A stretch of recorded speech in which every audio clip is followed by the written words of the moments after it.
Hi everyone, quick chat with you this week while I'm out and about again, picking up meds for my kittens, just regular flea stuff.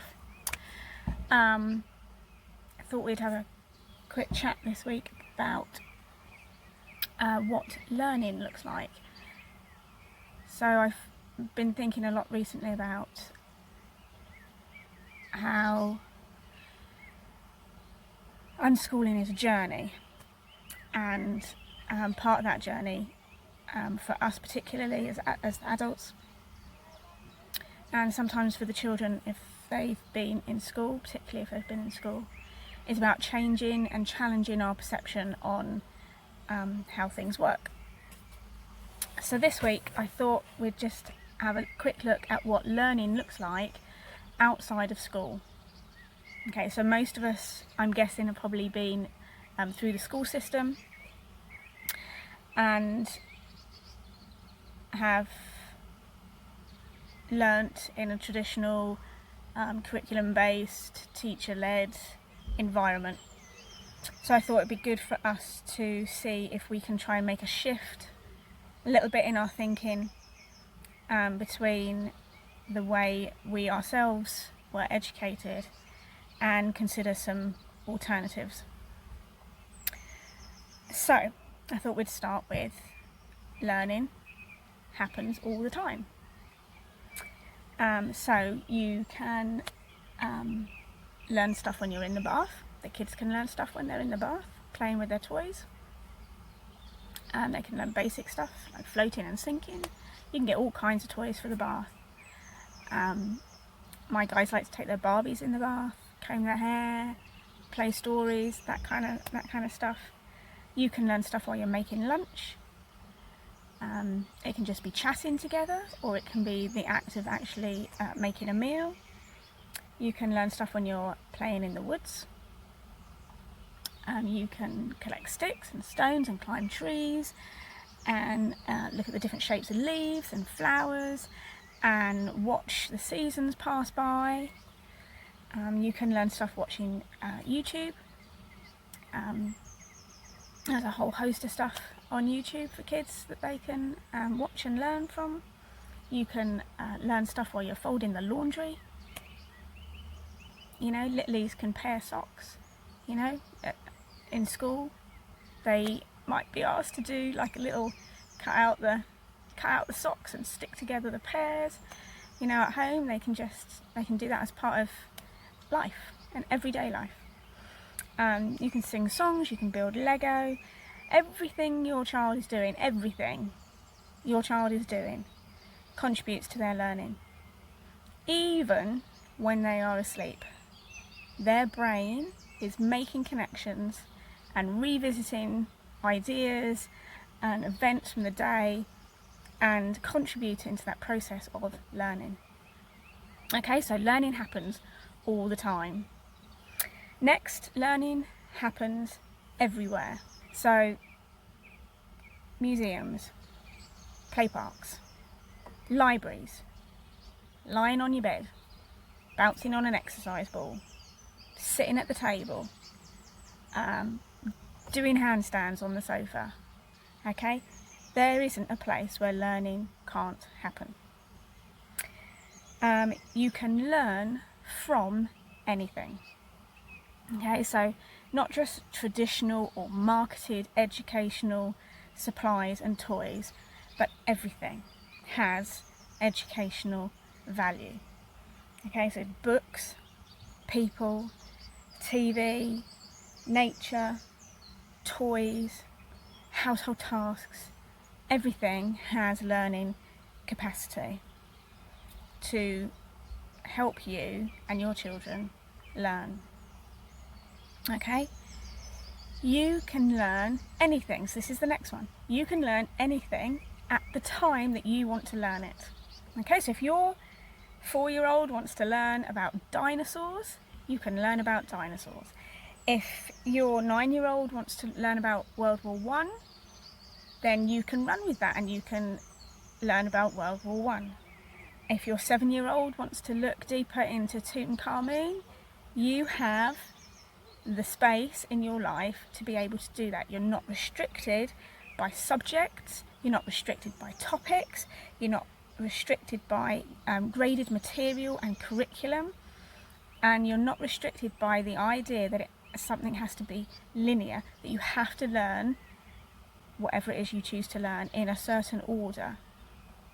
Okay, so if your 5-year-old wants to paint Da Vinci sunflowers, then they can paint Da Vinci sunflowers. They don't have to wait until a curriculum prescribes the right time for them to be able to do that. So next up, you can learn at your own pace and in your own timing. Okay, so learning isn't necessarily a steady, day by day acquisition of a set amount of knowledge. Okay, it happens in peaks and it happens in troughs. It can be intense and it can be visible and it can be all out there, and then other times it can equally be silent and internal, and we might not really know what's going on. It might not look very active, but it is still necessary and it is still happening. Okay, so it could be that you or your child immerses themselves in an activity or a subject or something of interest for hours of a day, and those hours might be day after day after day on the same topic, the same subject, the same activity, the same toys. Okay, or it could be a little visit here, a little visit there. Okay, nothing for weeks on that particular area, and then it comes up again. Okay, or they pick it up in a few months, and slowly as you look back you'll be able to see and recognise where this has occurred before. Okay, so learning happens at their own pace and in their own timing. Similarly, learning is not linear.